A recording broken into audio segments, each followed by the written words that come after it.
India get a wicket on the brink of 10 overs as Steve Smith gets back to the pavilion courtesy Washington Sundar's brilliant top spinner. Steve Smith now back in the pavilion. Glenn Maxwell has come out. He's taken a single off his first delivery. 10 overs, 82 for 2 Australia. They do look like they're in a very, very strong position with Mathew Wade still out there on 48. What do you make of the first 10 overs, Vedant? Well, absolute cracker, I would say. I cannot just choose between India and Australia because both seems to be doing really well.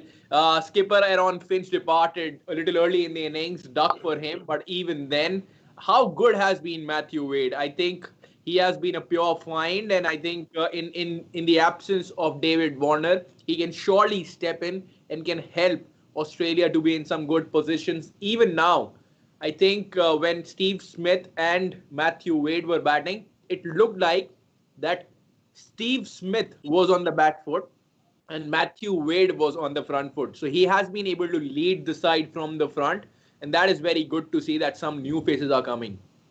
Absolutely, I think that's brilliant to watch. And our captaincy and vice captaincy picks have done really well so far. Mathew Wade, the vice captain, KL Rahul has inflicted a stumping inside the first 10 overs and he's yet to bat. So our picks have been great so far. Glenn Maxwell is out there along with Mathew Wade. What are you predicting from here, Vedant? What kind of a scoreline will it be? I think a score between 185 to 190 is what Australia will be targeting as of now, because if they end up losing one more wicket from here, then it will be difficult for them to score somewhere between 170. So I think the first target should be to play next 4-5 overs, get along. Probably Glenn Maxwell needs to play with a mature innings, need to play maturely. And if he is able to do that, then probably they can eye a score between 185 to 190. As of now, it looks like that 200 is far away. So I am It does. for a score between 185 to 90. It does look like it's far away at the moment. I really liked Virat Kohli's captaincy in the first 10 overs today. They might have gone for a few runs, but he rotated his bowlers really well. Gave Deepak Chahar 3 overs inside the power play because he looked in good form. He was nailing the lengths he wanted to bowl. Washington Sundar bowled a couple of overs. He was taken out of the attack because he received a hammering. Then brought him back for the 10th over. That was a master move, I think. He got the wicket of Steve Smith at that point.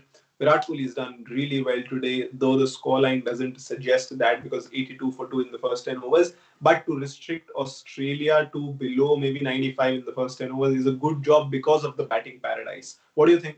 How is Virat Kohli's captaincy been? I think he has been able to rotate the bowlers really well with utilizing Washington Sundar in the power play and then bringing him back in the 10th over. That was really good to see.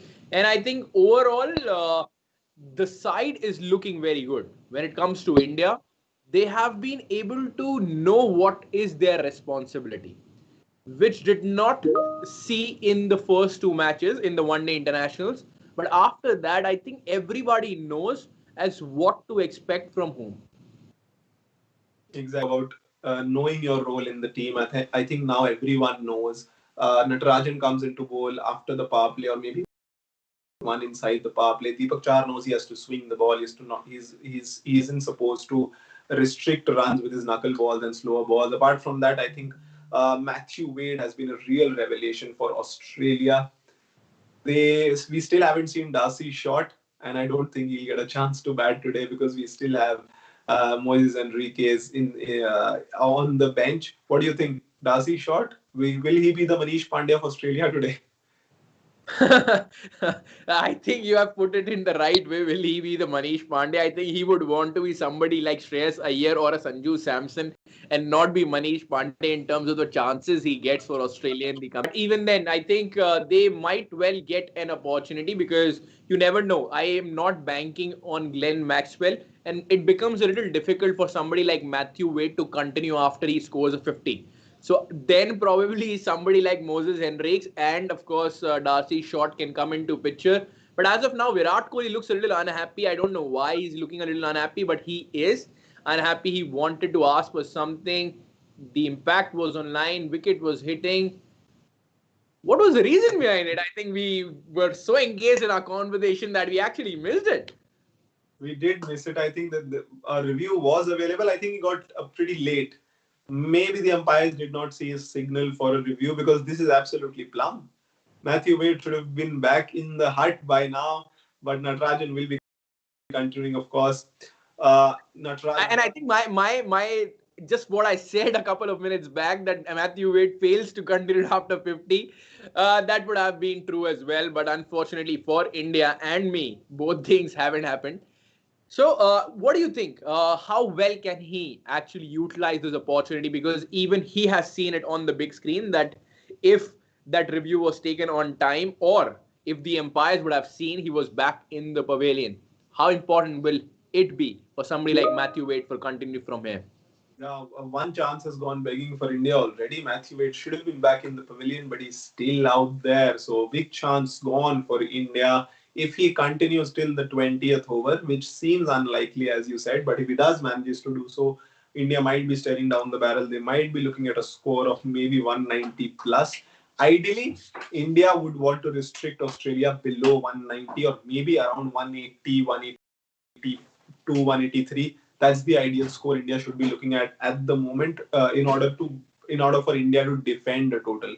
Mathew Wade, his innings has lost steam after the first power play because there he did manage to clear the infield with ease. But now, as the field has opened up, he's struggling a bit. He's not getting his timing right because inside the power play, he was able to clear the field with ease. He knew he doesn't have to hit the ball too hard in order to clear the field. But now he's trying to hit the ball too hard, and that's why he's not getting the amount of runs he was inside the power play. A bit of a problem for Australia again. 7 to 15. That is the phase that Australia struggles in. We're seeing it again. The onus is on Glenn Maxwell to take the show now. Absolutely. And Yuvraj, I would want to talk about a subject. How conundrum this is for a side like Australia, that if Steve Smith departs a little early, or if Aaron Finch fails and you don't have somebody like David Warner, and even when somebody like Mathew Wade is still playing there, you're not banking on him. You cannot believe in him that probably he is that man who can play till the 20th over. And that's a big question because you don't have somebody to rely on, be it Mathew Wade, but every ball he faces, even now in Australian management, it looks like that he can fail or he can get out on the next delivery. You cannot back on somebody like Moses Henriquez. You are not backing on somebody like Darcy Short.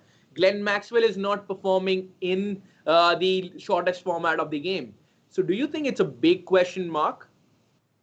They need one batsman like that, and I think that role can be played very effectively by Aaron Finch. Though he got out a little early, that role could also have been handsomely played by David Warner, but he's also out of the side. Right now, Mathew Wade might be going great guns, but he's not that ever so reliable player that you need, like KL Rahul. They can pace their innings according to what is happening on the field, but Mathew Wade's innings seems to be one-way traffic. He just wants to hit the ball on every delivery. That's not the right approach. I think he needs to take a cue from maybe the likes of KL Rahul, or maybe Aaron Finch has been doing well the way he played in the ODIs, or even David Warner. They pace their innings really well. Right now, it's coming off because the pitch is really solid. It's very good for batting. But apart from that, I think he needs to change his approach according to the situation. That's what he's not done so far. Absolutely. And now I think it's time for us to show everybody as what exactly happened in the first 10. We have been talking about it for a while, but now on your screen is the scorecard. Mathew Wade and Aaron Finch started off the innings.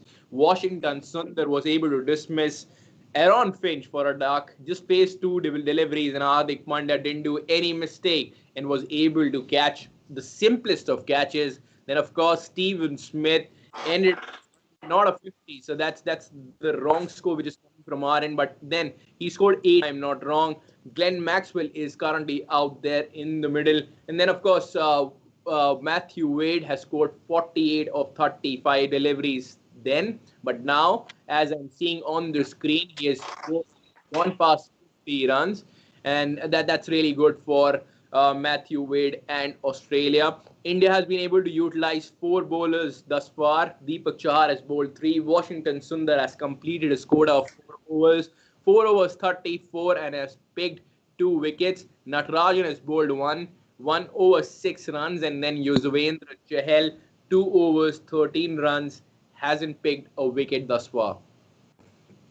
The scorecard looks good for Australia, and as they are kicking on, we are on the brink of 12 overs. A lot of action still remaining in this match. A long way to go. You can also predict your score at the end of 20 overs as we have. I think it's going to be around 180, 185, similar with Vedant. I think it's a good time to meet you again, to bid you adieu and meet you again at the end of 20 overs. Mid innings will be the show. We'll meet you the next time. Till then, enjoy the last 8 or 7 overs.